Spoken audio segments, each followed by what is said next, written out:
হাত যদি উঠায় দোয়া করেন তাহলে এই এই জায়গায় রাখতে হবে হাত, বুক পরিমাণ। 1488 আবু দাউদের হাদিস, এখানে হাত রাখতে হবে।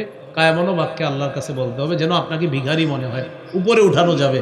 কিন্তু আমরা দোয়ার সময় এমন অভিনয় করি যে মনে হচ্ছে তামাশা করতেছি। দোয়ার সময় এবার পিঠা বানায়, দেশ গ্রামে একটা পিঠা আছে না, এবার বানায় এরকম করে দোয়াতে হাত উঠায়। আবার দাড়ি খোঁচায়, এই তুইও হাত তোল, ওটা মানে এটা একটা কেমন যেন একটা গুরুত্বহীন কাজ। নাউজুবিল্লাহ।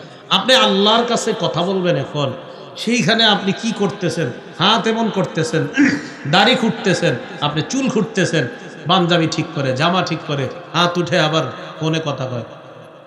হা হা, ওই হুজুর মুনাজাত দিছে, তাড়াতাড়ি কই, না না মুনাজাত শেষ হয়ে যাবে তাড়াতাড়ি। আচ্ছা ঠিক আছে, আমি মুনাজাতটা শেষ করে আইতেছি। মানে এটা কোনো আরে আপনি আল্লাহর সাথে কথা বলতেছেন তো, আপনি এমন করতেছেন কেন?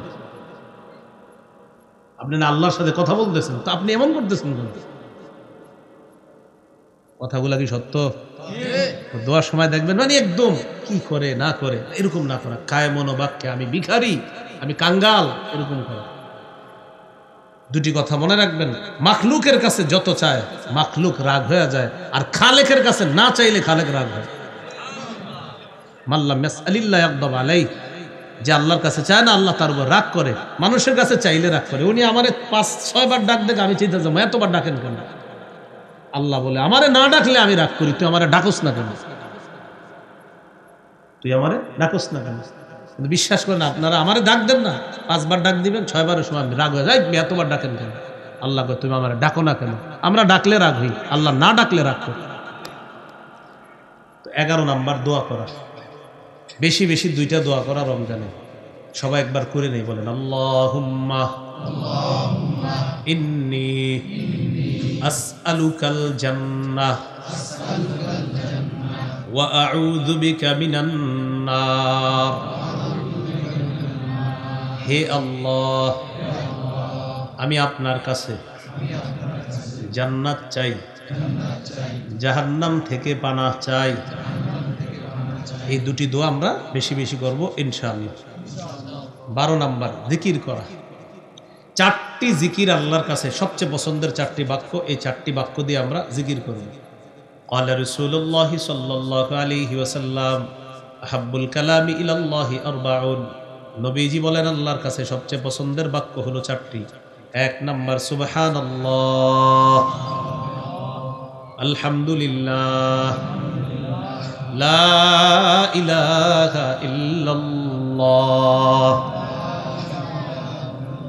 আল্লাহু আকবার। এই 4টি জিকির আমরা বেশি বেশি করব। এর মধ্যে আপনি লা ইলাহা ইল্লাল্লাহর জিকির যেটা, এটাও সদা সর্বদা করতে পারেন। মা বোনরা রান্না করতেছেন, তা আপনি টেনশন করতেছেন, রান্নার সময় ঠোঁট না লাগানো ছাড়া জিকির করা দরকার। ঠোঁট লাগাইলে এটাও একটা কষ্ট, রমজানে যদি মনে করেন। তো ঠোঁট লাগানো ছাড়া একটা জিকির আছে, সেই জিকিরটা কি আপনারা করেন, দেখবেন ঠোঁট লাগবে না। লা ইলাহা ইল্লাল্লাহ করেন, এবার ট্রাই করে দেখেন ঠোঁট লাগেনি। লা ইলাহা ইল্লাল্লাহ, লা ইলাহা ইল্লাল্লাহ, ঠোঁট লাগে? কষ্ট নাই, ঠোঁট লাগে না।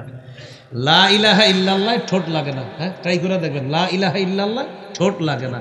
হাদিসে আসছে, তিরমিজি 3592 নম্বর হাদিস।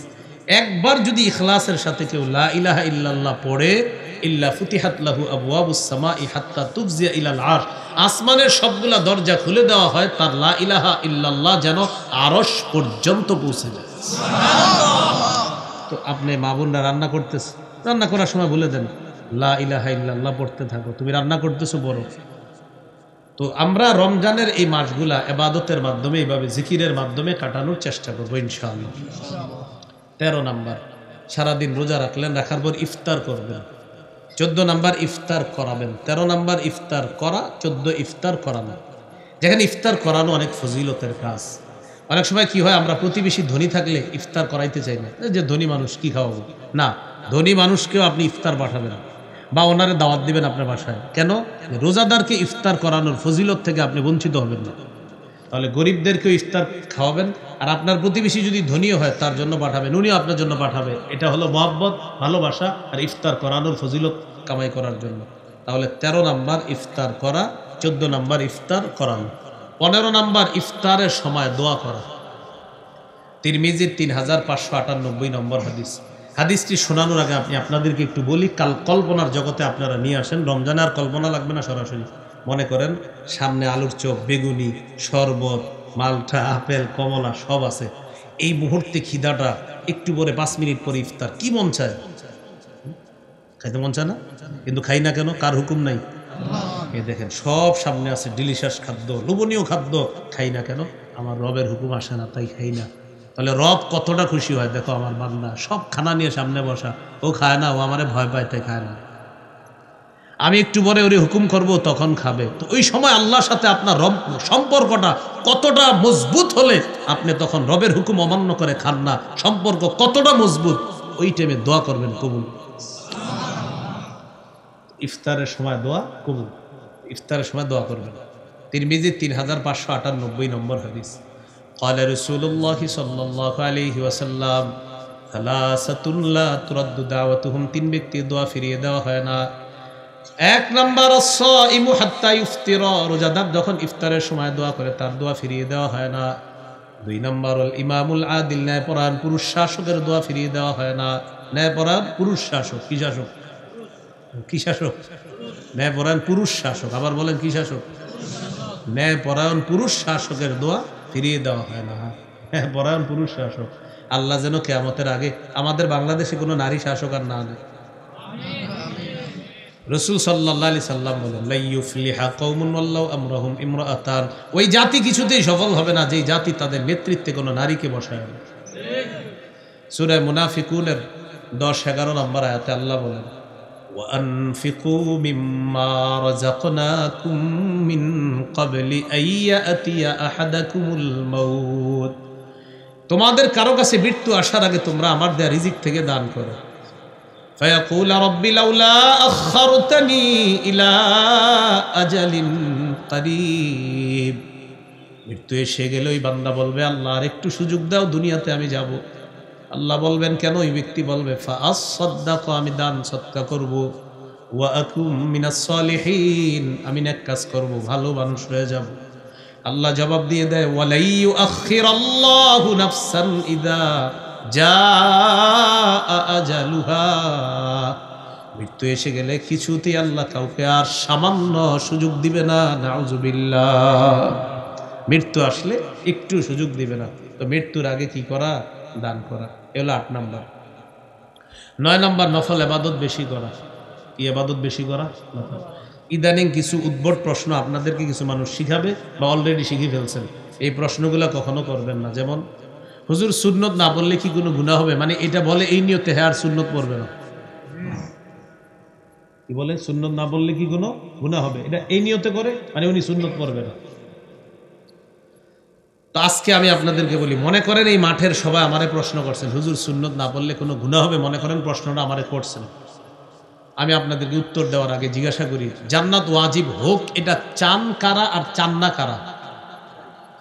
সবাই চাই। নবীজি বলেছেন, দৈনিক 12 রাকাত সুন্নত যারা পড়বে ওয়াজাবাত লাহুল জান্নাত, তার জন্য জান্নাত ওয়াজিব। এখন আপনি সিদ্ধান্ত নেন, কি সুন্নত না পড়লে গুনাহ হবে এই প্রশ্ন করবেন না সুন্নত পড়বেন? কি চিন্তা, কি প্রশ্ন? হুজুর সুন্নত না পড়লে গুনাহ হবে। তো আমি বললাম সুন্নত পড়া জান্নাত ওয়াজিব হবে, কোনটা চান?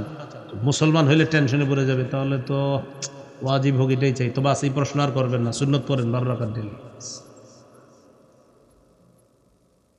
আবু দাউদের হাদিস 864 নম্বর হাদিস। রাসূলুল্লাহ সাল্লাল্লাহু আলাইহি সাল্লাম বলেন, ইন্না আউওয়ালা মা ইউহাসাবুন নাসু বিহি ইয়াউমাল কিয়ামাহ মিন আমালিহিম আস-সালাহ, কিয়ামতের ময়দানে মানুষের হিসাবের মধ্যে সর্বপ্রথম হিসাব হবে, আমলের যে হিসাবটা হবে এটা হবে নামাজের হিসাব। নামাজের হিসাবের মধ্যে যখন দেখা যাবে ফাইন কানাত তাম্মা কুতিবাত লাহু তাম্মা, আল্লাহ তাআলা ফেরেশতাদেরকে বলবেন তার ফরজের হিসাবগুলোর কি অবস্থা একটু দেখো। ফেরেশতারা ফরজ আমলগুলো দেখে বলবে আল্লাহ পরিপূর্ণ আছে। আল্লাহ বলবে সওয়াবটাও পরিপূর্ণ লিখে দাও। ওয়া ইন কানা ইনতাকাসা মিনহা শাইআ, ফরজের মধ্যে ফেরেশতারা দেখবে ঘাটতি আছে, অনেক ঘাটতি আছে। আসরের নামাজ সময় মতো পড়ে নাই, মাগরিব সময় মতো পড়ে নাই, এশা সময় মতো পড়ে নাই, অথবা মাঝে মাঝে কোনো উক্ত দুই উক্ত নামাজ মিস করে ফেলেছে, অথবা নামাজ পড়লেও অলসতাবশত পড়ছে। যেমন আসরের নামাজ ম্যাক্সিমাম মানুষ অলসতা করে, সূর্যটা হলুদ বানায় পরে গিয়ে নামাজটা পড়ে।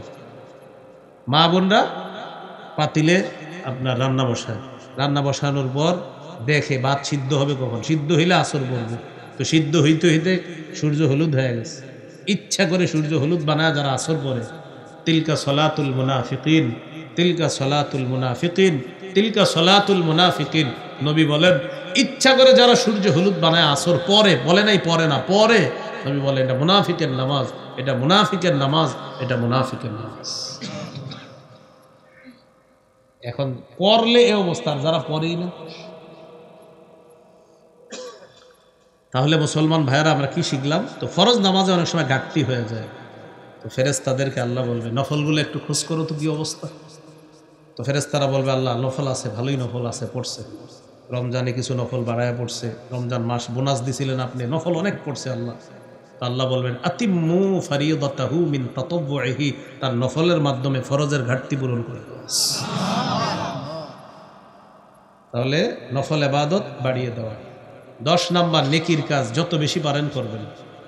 সূরা তাগাবুনের 9 নম্বর আয়াতে আল্লাহ বলেন মাইয়ুমিন বিল্লাহ ওয়া ইয়ামাল সালিহা, যে ব্যক্তি আল্লাহকে বিশ্বাস করে আর নেকির কাজ করে, ইউকাফির আনহু সাইয়্যাতি, আল্লাহ তার আগের সবগুলা গুনাহ মাফ করে দেয়, ওয়া ইউদখিলহু জান্নাতিন তাজরি মিন তাহতিহাল আনহারু খালিদিনা ফিহা আবাদা, আল্লাহ তাকে এমন জান্নাতে প্রবেশ করাবেন যার তলদেশ দিয়ে নহরসমূহ প্রবাহিত হবে, সেথায় তারা চিরকাল থাকবে। যালিকাল ফাউজুল আযীম, আল্লাহ বলেন এটাই মহান সফলতা। নেকির কাজ বেশি বেশি করা, যারা আল্লাহর সাক্ষাৎ কামনা করি 2টা কাজ বেশি বেশি করতে হবে। এর মধ্যে একটা হলো নেকির কাজ বেশি করা, 2 নাম্বার শিরিক মুক্ত ইবাদত করা। সূরা কাহফের সর্বশেষ আয়াত 110 নম্বর আয়াত, 16 পারা 4 নম্বর পৃষ্ঠায় আল্লাহ তাআলা বলেন ফামান কানা ইয়ারজু লিকা রাব্বিহি ফালইআমাল আমালান সালিহা, যে ব্যক্তি তার রবের সাক্ষাৎ কামনা করে সেজন্য নেক কাজ করে, ওয়ালা ইউশরিক বিইবাদাতি রাব্বিহি আহাদা, সে তার রবের ইবাদতে যেন কাউকে শরীক না করে। আল্লাহ আমাদেরকে এই রমজানে বেশি বেশি নেকির কাজ, আর এই নেকির কাজটা করব, পাশাপাশি সব সময় যেন নেকির কাজের অভ্যাসটা ধরে রাখতে পারি, আল্লাহ তৌফিক দান করেন। আমিন। 11 নম্বর দোয়া করা। রমজানে বেশি বেশি দোয়া করবেন। এখন তো আমরা দোয়া করা ভুলে গেছি সবাই। কেন ভুলে গেছি জানেন? সবাই খালি এখন মাসালা জিগায়, হুজুর দোয়া কি এইভাবে করব না ওইভাবে, আগে না পরে, উপরে না নিচে, এরকম প্রশ্ন করতে করতে কিছু মানুষ আছে জিজ্ঞাসা করেন গত 2 বছর সে দোয়াই করে নাই, শুধু এই টেনশনে কখন করব, কি করে নাই, দোয়াই করে নাই। কারণ উনি শুধু টেনশন যে আমি দোয়াটা আসলে কেমনে করবো, বাঁকা হয়ে না সোজা হয়ে, উপরে না নিচে, ডানে না বামে, এই টেনশনে উনি দোয়াই করে না। এটা কথা মনে রেখেন, যাদের দোয়া করার অভ্যাস, যারা বেশি বেশি আল্লাহর কাছে চাওয়ার অভ্যাস হয়ে যাবে, আসমানের খাজানা তাদের জন্য খুলে দেওয়া হবে। যত বেশি দোয়া করতে হবে। আল্লাহ তাআলা বলেন ক্বালা রাব্বুকুম উদউনি আস্তাজিব লাকুম, তোমাদের রব বলেন তোমরা আমাকে ডাকো, আমি তোমাদের ডাকে সাড়া দেই। হাত যদি উঠায় দোয়া করেন তাহলে এই জায়গায় রাখতে হবে হাত, বুক পরিমাণ। 1488 আবু দাউদের হাদিস, এখানে হাত রাখতে হবে, কায়ামনো বাক্যে আল্লাহর কাছে বলতে হবে, যেন আপনাকে ভিখারি মনে হয়। উপরে উঠানো যাবে, কিন্তু আমরা দোয়ার সময় এমন অভিনয় করি যে মনে হচ্ছে তামাশা করতেছি। দোয়ার সময় এবার পিঠা বানায়, আমাদের গ্রামে একটা পিঠা আছে না, এবার বানায়, এরকম করে দোয়াতে হাত উঠে। আবার দাড়ি খোঁচায়, এই তুইও হাত তোল, ওটা মানে এটা একটা কেমন যেন একটা গুরুত্বহীন কাজ। নাউজুবিল্লাহ। আপনি আল্লাহর কাছে কথা বলবেন, এখন সেইখানে আপনি কি করতেছেন? হাত এমন করতেছেন, দাড়ি খুঁটতেছেন, আপনি চুল খুঁটতেছেন, পাঞ্জাবি ঠিক করে, জামা ঠিক করে, হাত উঠে আবার ফোনে কথা কয়, হা ওই হুজুর মুনাজাত দিছে, তাড়াতাড়ি কই, না না মুনাজাত শেষ হয়ে যাবে তাড়াতাড়ি, আচ্ছা ঠিক আছে আমি মুনাজাতটা শেষ করে আইতেছি। মানে এটা কোনো, আরে আপনি আল্লাহর সাথে কথা বলতেছেন তো, আপনি এমন করতেছেন কেন? আপনি না আল্লাহর সাথে কথা বলতেছেন তো আপনি এমন করতেছেন কেন? কথাগুলা কি সত্য? দোয়ার সময় দেখবেন মানে একদম কি করে না করে, এরকম না করা, কায়মনো বাক্যে আমি ভিখারি, আমি কাঙ্গাল, এরকম করা। 2টি কথা মনে রাখবেন, মাখলুকের কাছে যত চায় মাখলুক রাগ হয়ে যায়, আর খালেকের কাছে না চাইলে খালেক রাগ হয়। মাল্লাম ইয়াসআলিল্লাহ ইয়াগদাব আলাইহি, যে আল্লাহর কাছে চায় না, আল্লাহ তার উপর রাগ করে। মানুষের কাছে চাইলে রাগ করে। উনি আমারে 5-6 বার ডাক দেখে আমি চিন্তা যাবো, এতবার ডাকেন কেন? আল্লাহ বলে আমারে না ডাকলে আমি রাগ করি, তুই আমারে ডাকস না কেন? তুই আমারে ডাকস না কেন? কিন্তু বিশ্বাস করেন আপনারা, আমারে ডাক দেন না, 5 বার ডাক দিবেন, 6 বারের সময় আমি রাগ হয়ে যাই, এতবার ডাকেন কেন? আল্লাহ কয় তুমি আমারে ডাকো না কেন? আমরা ডাকলে রাগ হই, আল্লাহ না ডাকলে রাগ করে। তো 11 নাম্বার দোয়া করা, বেশি বেশি 2টা দোয়া করা রমজানে। সবাই একবার করে নেই, বলেন আল্লাহুম্মা ইন্নী আসআলুকাল জান্নাহ ওয়া আউযু বিকা মিনান নার। হে আল্লাহ, আমি আপনার কাছে জান্নাত চাই, জাহান্নাম থেকে পানাহ চাই। এই 2টি দোয়া আমরা বেশি বেশি করব ইনশাআল্লাহ। 12 নাম্বার জিকির করা। 4টি জিকির আল্লাহর কাছে সবচেয়ে পছন্দের 4টি বাক্য। এই 4টি বাক্য দিয়ে আমরা জিকির করব। ক্বালা রাসূলুল্লাহ সাল্লাল্লাহু আলাইহি ওয়াসাল্লাম আহাব্বুল কালামি ইলাল্লাহি আরবাউন। নবীজি বলেন আল্লাহর কাছে সবচেয়ে পছন্দের বাক্য হলো 4টি। 1 নাম্বার সুবহানাল্লাহ, আলহামদুলিল্লাহ, লা ইলাহা ইল্লাল্লাহ, আল্লাহু আকবার। এই 4টি জিকির আমরা বেশি বেশি করব। এর মধ্যে আপনি লা ইলাহা ইল্লাল্লাহর জিকির যেটা, এটাও সদা সর্বদা করতে পারেন। মা বোনরা রান্না করতেছেন, তা আপনি টেনশন করতেছেন, রান্নার সময় ঠোঁট না লাগানো ছাড়া জিকির করা দরকার। ঠোঁট লাগাইলে এটাও একটা কষ্ট, রমজানে যদি মনে করেন। তো ঠোঁট লাগানো ছাড়া একটা জিকির আছে, সেই জিকিরটা কি আপনারা করেন, দেখবেন ঠোঁট লাগবে না। লা ইলাহা ইল্লাল্লাহ করেন, এবার ট্রাই করে দেখেন ঠোঁট লাগেনি। লা ইলাহা ইল্লাল্লাহ, লা ইলাহা ইল্লাল্লাহ। ঠোঁট লাগে? কষ্ট নাই, ঠোঁট লাগে না। লা ইলাহা ইল্লাল্লাহ ঠোঁট লাগে না। হ্যাঁ, ট্রাই করে দেখবেন, লা ইলাহা ইল্লাল্লাহ ঠোঁট লাগে না। হাদিসে আসছে, তিরমিজি 3592 নম্বর হাদিস। একবার যদি ইখলাসের সাথে কেউ লা ইলাহা ইল্লাল্লাহ পড়ে, ইল্লা ফুতিহাত লাহু আবওয়াবুস সামাই হাত্তা তুফজিয়া ইলাল আরশ, আসমানের সবগুলা দরজা খুলে দেওয়া হয় তার লা ইলাহা ইল্লাল্লাহ যেন আরশ পর্যন্ত পৌঁছে যায়। তো আপনি মা বোনরা রান্না করতেছে, রান্না করার সময় বলে দেন লা ইলাহা ইল্লাল্লাহ পড়তে থাকো, তুমি রান্না করতেছো বড়। তো আমরা রমজানের এই মাসগুলা ইবাদতের মাধ্যমে, এইভাবে জিকিরের মাধ্যমে কাটানোর চেষ্টা করবো ইনশাআল্লাহ। 13 নাম্বার, সারাদিন রোজা রাখলেন, রাখার পর ইফতার করবেন। 14 নাম্বার ইফতার করাবেন। 13 নাম্বার ইফতার করা, 14 ইফতার করানো। যেখানে ইফতার করানো অনেক ফজিলতের কাজ। অনেক সময় কি হয়, আমরা প্রতিবেশী ধনী থাকলে ইফতার করাইতে চাই না, যে ধনী মানুষ কি খাওয়াবো না, ধনী মানুষকেও আপনি ইফতার পাঠাবেন বা ওনারে দাওয়াত দিবেন আপনার বাসায়। কেন? রোজাদারকে ইফতার করানোর ফজিলত থেকে আপনি বঞ্চিত হবেন না। তাহলে গরিবদেরকেও ইফতার খাওয়াবেন, আর আপনার প্রতিবেশী যদি ধনীও হয় তার জন্য পাঠাবেন, উনিও আপনার জন্য পাঠাবে। এটা হলো মহব্বত, ভালোবাসা আর ইফতার করানোর ফজিলত কামাই করার জন্য। তাহলে 13 নাম্বার ইফতার করা, 14 নাম্বার ইফতার করানো। 15 নাম্বার ইফতারের সময় দোয়া করা। তিরমিজির 3598 নম্বর হাদিস। হাদিসটি শোনানোর আগে আপনি আপনাদেরকে একটু বলি, কল্পনার জগতে আপনারা নিয়ে আসেন। রমজানে আর কল্পনা লাগবে না, সরাসরি মনে করেন সামনে আলুর চপ, বেগুনি, শরবত, মালটা, আপেল, কমলা সব আছে। এই মুহূর্তে খিদাটা, একটু পরে 5 মিনিট পরে ইফতার, কি মন চায়? খাইতে মন চায় না? কিন্তু খাই না কেন? কার হুকুম নাই? এই দেখেন সব সামনে আছে, ডিলিশিয়াস খাদ্য, লোভনীয় খাদ্য, খাই না কেন? আমার রবের হুকুম আসে না, তাই খাই না। তাহলে রব কতটা খুশি হয়, দেখো আমার বান্দা সব খানা নিয়ে সামনে বসা, ও খায় না, ও আমারে ভয় পায় তাই খায় না। আমি একটু পরে ওরে হুকুম করব, তখন খাবে। তো ওই সময় আল্লাহর সাথে আপনার রব সম্পর্কটা কতটা মজবুত হলে আপনি তখন রবের হুকুম অমান্য করে খান না, সম্পর্ক কতটা মজবুত, ওই টাইমে দোয়া করবেন কবুল। ইফতারের সময় দোয়া কবুল, ইফতারের সময় দোয়া করবেন। তিরমিজি 3598 নম্বর হাদিস। قال رسول الله صلى الله عليه وسلم ثلاثة لا ترد دعوتهم, 3 ব্যক্তি দোয়া ফিরিয়ে দেওয়া হয় না। 1 নাম্বার الصائم حتى يفطر, রোজাদার যখন ইফতারের সময় দোয়া করে তার দোয়া ফিরিয়ে দেওয়া হয় না। 2 নাম্বার ইমামুল আদিল, ন্যায়পরায়ণ পুরুষ শাসকের দোয়া ফিরিয়ে দেওয়া হয় না। ন্যায়পরায়ণ পুরুষ শাসক, কি শাসক? কি শাসক? ন্যায়পরায়ণ পুরুষ শাসক, আবার বলেন কি শাসক? ন্যায়পরায়ণ পুরুষ শাসকের দোয়া ফিরিয়ে দেওয়া হয় না। ন্যায়পরায়ণ পুরুষ শাসক, আল্লাহ যেন কিয়ামতের আগে আমাদের বাংলাদেশে কোনো নারী শাসক আর না দেয়। রাসূল সাল্লাল্লাহু আলাইহি সাল্লাম বলেন, লা ইউফলিহা কওমুন ওয়াল্লাহু আমরাহুম ইমরাআতান, ওই জাতি কিছুতেই সফল হবে না যেই জাতি তাদের নেতৃত্বে কোনো নারীকে বসায় না।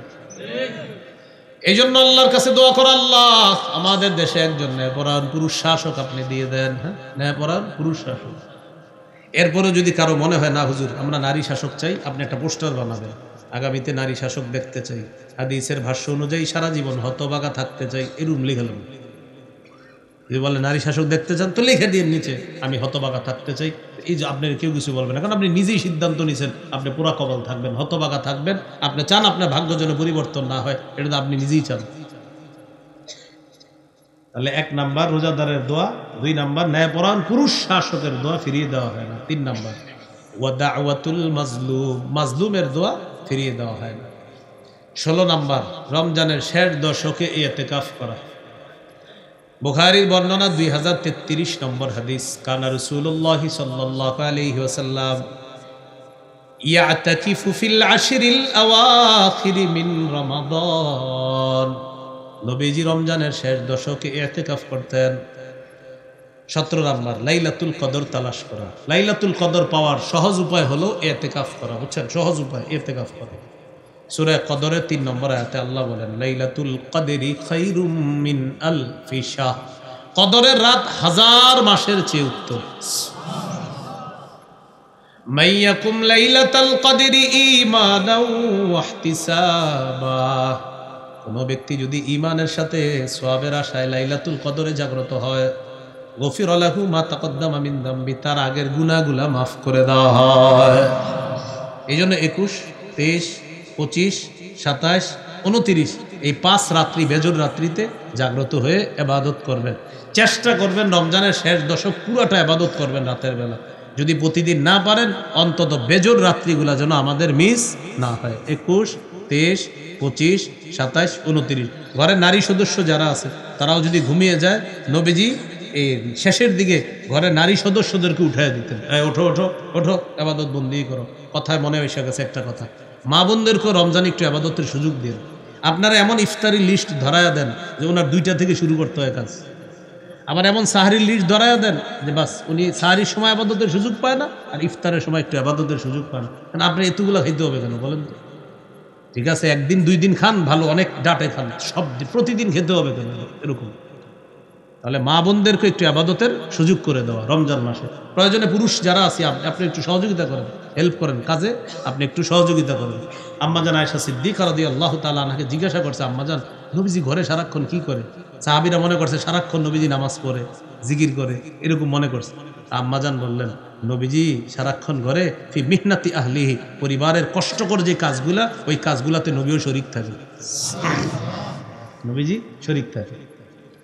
তাও বলছিলাম যে রমজান মাসে আমাদের মা বোনদেরকেও ইবাদতের সুযোগ করে দিন ইনশাল্লাহ। কথার কথা আপনার যে উনি ইবাদত করার ইফতারের সময় আপনি সব ইফতারি রেডি হয়ে গেছে, তো তখনও আপনি এমন এমন কাজের মধ্যে লিপ্ত রাখেন, একটু যে আল্লাহর কাছে দোয়া করবে সুযোগটা নেই। ইফতার রেডি, এটা একটু দোয়া করার সুযোগ নেই, বাকি কাজগুলো আপনি একটু বুঝে নেন তো হয়ে যায়। তাহলে 17 নাম্বার লাইলাতুল কদরে আমরা ইবাদত করব, ঘরের নারী সদস্যদেরকে আমরা ইবাদতে উৎসাহিত করব। 18 নাম্বার সদকাতুল ফিতির আদায় করা। এটা এলাকার ওলামায়ে কেরাম আছে যারা পাশে দাওরা হাদিস মাদ্রাসা 2-3টা আছে রাস্তার ওই পাশে, এই পাশে ওলামায়ে কেরামের সাথে পরামর্শ করে আপনারা এই বছর সদকাতুল ফিতির কত হয় এটা জেনে তারপর সদকাতুল ফিতিরটা আদায় করে দিবেন। এই হলো রমজানের মৌলিক 18টি করণীয় বললাম। গুরুত্বপূর্ণ অংশ 6টি বর্জনীয়। কয়টি? এটা বেশি গুরুত্বপূর্ণ। 1 নাম্বার ঝগড়া বর্জন করা।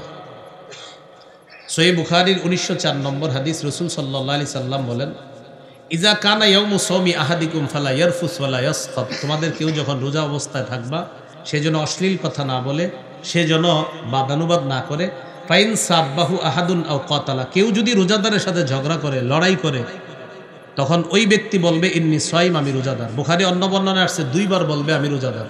তাহলে এই রমজানে আমাদের সাথে কেউ ঝগড়া করতে আসলে আমরা 2 বার বলবো আমি রোজাদার, আমি রোজাদার। কয়বার বলবো? 2 বার। কেউ যদি ঝগড়া করে বাস ভাই আমি রোজাদার, আমি রোজাদার, এই 2 বার বলে দিবেন।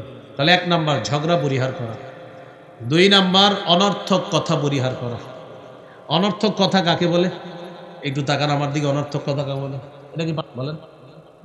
আসলে পাঞ্জাবি? আসলে তো এটা তো পাঞ্জাবি, মানে ফাও কথা বলে। এই যে পাঞ্জাবি, তুই তো পাঞ্জাবি, মানে হুদাই জিজ্ঞাসা করতেছিস, অনর্থক কথা। এটা হলো কি কথা? অনর্থক কথা। এটা হ্যান্ড টিস্যু, তো এটা তো টিস্যুই, বারবার কইতে মানে এটা টিস্যুর উপরে কেন্দ্র করে 50টা কথা বলছে, অনর্থক কথা। তো এই অনর্থক কথা বর্জন করা 2 নম্বর। সহিহ বুখারী 2477 নম্বর হাদিসের বর্ণনা, রাসূলুল্লাহ সাল্লাল্লাহু আলাইহি সাল্লাম বলেন, ইন্নাল্লাহা কারিহা লাকুম সালাসা, আল্লাহ তোমাদের জন্য 3টি বিষয় অপছন্দ করেছেন। 1 নাম্বার কিলা ওয়া কল, অনর্থক কথা বলা আল্লাহ পছন্দ করেছেন। 2 নাম্বার ওয়া ইদাআতাল মাল, সম্পদ অযথা নষ্ট করা আল্লাহ পছন্দ করেছেন। 3 নাম্বার ওয়াকাসরাতাস সুআল, অনর্থক প্রশ্ন করা আল্লাহ পছন্দ করেছেন। ওই যে ওনারে পাঞ্জাবি নিয়ে 3টা প্রশ্ন করছে, আর তো পাঞ্জাবি প্রশ্ন করছি 3-4টাই, অনর্থক প্রশ্ন করা আল্লাহ পছন্দ করেছেন। এ হলো 2 নাম্বার, অনর্থক কথা বলা যাবে না। 3 নাম্বার মিথ্যা কথা পরিহার করা। একটু আমার সাথে বলেন, মিথ্যা হলো সমস্ত পাপের আম্মা। সমস্ত পাপের মা কি? মিথ্যা কথা বলা। সহিহ বুখারীর বর্ণনা 1903 নম্বর হাদিস, রাসূল সাল্লাল্লাহু আলাইহি সাল্লাম বলেন, মাল্লাম ইয়াদা কাওলা যুরি ওয়াল আমালা বিহি ফালাইসা লিল্লাহি হাজাতুন ফি আইয়াদা তাআমা ওয়া শারাবা। যে ব্যক্তি রোজা রেখে মিথ্যা ছাড়তে পারলো না, সে যে খানা খাইলো না সারাদিন। আপনি রোজাদার, সারাদিন খান নাই, পান করেন নাই, নবীজি বলেন তোমার না খাওয়া আর না পান করার মধ্যে আল্লাহর কাছে কোনো গুরুত্ব নাই, আর তুমি মিথ্যা কথা বলো, মিথ্যা ছাড়তে পারো নাই। ভাই জুতা কত? ঈদের সিজন 1200 টাকা, 1150 দিই, আল্লাহর কসম 1140 করে কিনা। কত করে কিনা? যাই হোক, হইতে পারে 1140, যদি 1140 হয় তাহলে সত্য কথা, কিন্তু আপনি খোঁজ নিয়ে দেখলেন 500 করে কিনা, তাহলে 640 মিথ্যা কথা।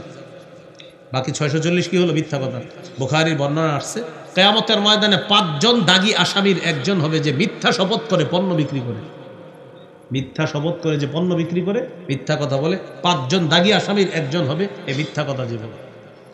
তাহলে মিথ্যা পরিহার করা, এটা 3 নাম্বার। 4 নাম্বার গীবত পরিহার করা। এটারও একটা বাংলা বলি সুন্দর, যদি পারেন কেউ লেমনিটিং করে ঘরে টানায় রাখবেন। বলেন যে আমল ধ্বংসের নীরব ঘাতক গীবত। আবার আমল ধ্বংসের নীরব ঘাতক গীবত। মানে আপনি বুঝতেও পারবেন না, আমি আর উনি বৈশা বৈশা কথা বলতেছি, আমার জানাও নাই যে আমার আমলগুলো আরেকজন আমি দিয়ে দিতেছি। আমি ওনার সাথে বসে একজনের গীবত করতেছি, তো যার গীবত করতেছি আমি তো মাশাআল্লাহ ওনার সাথে বসে বসে গীবত করতেছি আর তাহাজ্জুদ নামাজের ফিরিস্তি শোনাইতেছি, কিন্তু আমার এই সব আমল নামা অন্যদিকে চলে যাচ্ছে। তাহলে আমল ধ্বংসের নীরব ঘাতক গীবত, এই জন্য গীবত করা যাবে না। এলো 4 নাম্বার। হ্যাঁ, আমল ধ্বংসের নীরব ঘাতক গীবত করা যাবে না, এটা হলো আপনার 4 নাম্বার। 5 নাম্বার লৌকিকতা পরিহার করা। ও আচ্ছা, একটু গুরুত্বপূর্ণ কথা, 4টা, প্রথম 4টা, আরো 2টা বলতেছি আমি। ঝগড়া করি কি দিয়ে? আচ্ছা, অনর্থক কথা বলি কি দিয়ে? মিথ্যা বলি কি দিয়ে? গীবত করি কি দিয়ে? হ্যাঁ, হাদিসে আসছে তিরমিজির 2616 নম্বর হাদিস, হাল ইয়াকুব্বুন নাসা ফিন নারি আলা ওয়ুজুহিহিম আও আলা মানাখিরিহিম ইল্লা হাসাইদু আলসিনাতিহিম। বেশিরভাগ মানুষ জাহান্নামে যাবে, মাথাটা নিচে, পাগুলা উপরের দিকে দিয়ে তাদেরকে জাহান্নামে নিক্ষেপ করা হবে শুধু জিহ্বার অপরাধের কারণে।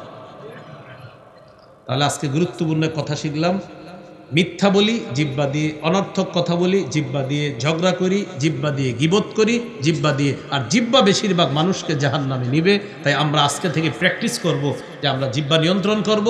এই রমজানে আমাদের এই জিহ্বা দিয়ে আমরা কারো কোনো গীবত করব না, মিথ্যা বলবো না, অনর্থক কথা করব না, আমরা ঝগড়া করব না ইনশাআল্লাহ। 5 নাম্বার লৌকিকতা বর্জন করা। আমরা সিয়াম পালন করি কার জন্য? ইফতার কার জন্য? সাহারি কার জন্য? বাস আল্লাহর জন্য সব করা। কাউকে ইফতার খাওয়াবো কার জন্য? কম খাওয়াই, একটা খেজুরও যদি খাওয়াই কার জন্য? আবার ভরপুর ইফতার খাওয়াবো কার জন্য? বাস সব আল্লাহর জন্য হবে, মানুষকে দেখানোর জন্য হবে না। বুলুগুল মারাম হাদিসের কিতাব 440 নম্বর হাদিসে আছে, ইন্না আখওয়াফা মা আখাফা আলাইকুম আশ-শিরকুল আসগর ওয়া রিয়া। তোমাদের ব্যাপারে আমি সবচেয়ে আশঙ্কা করি তোমরা ছোট শিরিকে লিপ্ত হয়ে যাবা। এই ছোট শিরিকটা হলো লোক দেখানো, ইবাদত করা। তাহলে লৌকিকতা বর্জন করা। 6 নাম্বার অপচয় বর্জন করা। অপচয়, আমরা না রমজান মাসে অপচয় করে ফেলি অনেক সময়। ইফতারের সময় কি মনে হয় জানেন? আমারও মনে হয় যে আমি সব খাবো, যে আপনি পানি আর শরবতটা আর খেজুরটা খাবেন শেষ, কিন্তু আপনার আগে কি মনে হয় সব খাবো, দাও দাও আরো দাও, কি কি আছে দাও, এরপরে সব মাখাইছেন মাশাআল্লাহ, পরে আর খাইতে পারেন না, কেন অবচয়টা করলেন? ছোট্ট একটা সবাই একসাথে বসলে খান, সমস্যা নেই, কিন্তু আপনি দেখবেন আমাদের এই সমস্যাগুলো হচ্ছে, আমরা অপচয় করি, অপচয় কিন্তু করা যাবে না ভাই। সর্বশেষ গুরুত্বপূর্ণ একটি কথা দিয়ে শেষ করব, এটা আমার সাথে একটু বলেন। আমাদের ইফতার যেন মাগরিবের জামাত ছুটে যাওয়ার কারণ না হয়, যদিও এই কাজটি অনেক বেশি হয়, বেশি হয় না? ইফতার করে আস্তে আস্তে ঢেকুর তুলে পান খায়, চা খায়, আরও নাকি ওনার লাগবে অনেক কিছু, এরপর মসজিদে আসে, আসসালামু আলাইকুম, আসসালামু আলাইকুম, নামাজ শেষ। প্রিয় ভাইয়েরা, শেষের কথাটা অনেক গুরুত্বপূর্ণ। আমাদের ইফতার যেন আমাদের মাগরিবের জামাত ছুটার কারণ না হয়। আরেকটি গুরুত্বপূর্ণ বাংলা বলছি আপনাদেরকে, আল্লাহর এক এবাদত পালন করতে গিয়ে আরেক এবাদতে যেন শিথিলতা না আসে। আমার রবের এক বিধান পালন করতে গিয়ে আরেক বিধানে যেন শিথিলতা না আসে। রোজা আমার রবের বিধান, ইফতার আমার রবের বিধান, মাগরিব আমার রবের বিধান, সবগুলো আমি যথা সময়ে সঠিকভাবে করা, এটাও আমার রবের বিধান। মনে থাকবে তো ইনশাআল্লাহ? আল্লাহ তৌফিক দান করেন। এখন আপনাদেরকে সর্বশেষ একটা আবদার, সাদা দাড়িওয়ালা, সাদা দাড়ি যাদের, হাদিসে আসছে তাদের দোয়া ফিরাইয়া দিতে আল্লাহ লজ্জা পায়। সুবহানাল্লাহ। সাদা দাড়িওয়ালা যারা দোয়া করেন, হ্যাঁ, ইন্নাল্লাহা লা ইস্তাহি লিযিশ-শাইবাতিল মুমিন, তো যাও সাদা দাড়িওয়ালা যারা, তারা আপনার অনেক বরকতি মানুষ, তাদের অনেক বরকতি মানুষ। হাদিসে আসছে ইকরামা বিশ-শাইবা, সাদা দাড়িওয়ালা যারা, তাদেরকে সম্মান করার কথা আসছে। এটা আপনার যে আল্লাহকে সম্মান করা, সাদা দাড়িওয়ালাকে সম্মান করা মানে আল্লাহকে সম্মান করা, আল্লাহকে, হাফেজে কোরআনকে সম্মান করা, আল্লাহকে সম্মান করা আছে। সাদা দাড়িওয়ালা আর ন্যায়পরায়ণ শাসককে সম্মান করা মানে আল্লাহকে সম্মান করা। তো সাদা দাড়িওয়ালা তাদেরকে আমরা মূল্যায়ন করব, সম্মান করব, তাদের দোয়াগুলোতে আমরা শরীক হব। এই জন্য আমরা যারা যুবক আলোচক যারা আছি, আমাদের দোয়ার চাইতে সাদা দাড়িওয়ালা মুরব্বী যারা, তাদের দোয়াগুলা বেশি গুরুত্ব দিয়ে আমরা ওগুলাতে শরীক হব। এগুলা বরকতি, খুব বরকতপূর্ণ মজলিস হয়ে যাবে তাদের মজলিসগুলা। আমি পার্সোনালভাবে আপনাদেরকে বলবো, মুরব্বীরা যেই সমস্ত মাহফিলে আসে, তাদের মাহফিলগুলাতে বেশি বেশি যাবেন। তাদের মুখ থেকে এমন কথা আল্লাহ বের করেন যেটা আমার আপনার জীবন পরিবর্তনের জন্য সহায়ক হয়, যথেষ্ট হয়। এই জন্য আল্লাহওয়ালা যারা, তাদের মজলিসে যাবেন, তাদের কথাগুলো শুনবেন। তাই সর্বশেষ আপনাদের কাছে আবদার, আপনাদের এলাকারই প্রতিষ্ঠাতা পরিচালক জামিয়া ফারুকিয়া রোজাতুল উলুম মাদ্রাসা, এই মাদ্রাসার হুজুর মানে আপনাদের হুজুর, তো আপনাদের মানুষ আপনাদের সামনে এখন আলোচনা করবে, ইনশাল্লাহ দোয়া করবে, আপনাদেরকে নিয়ে ইনশাল্লাহ কিছু কথা বলবে, দোয়া করবে, এরপর ইনশাল্লাহ মজলিসটা শেষ হবে। আল্লাহর রাস্তায় আমরা সামান্য সময় ধৈর্য ধরে বসি, ইনশাল্লাহ এরপর শেষ হবে। আসসালামু আলাইকুম ওয়া রাহমাতুল্লাহ।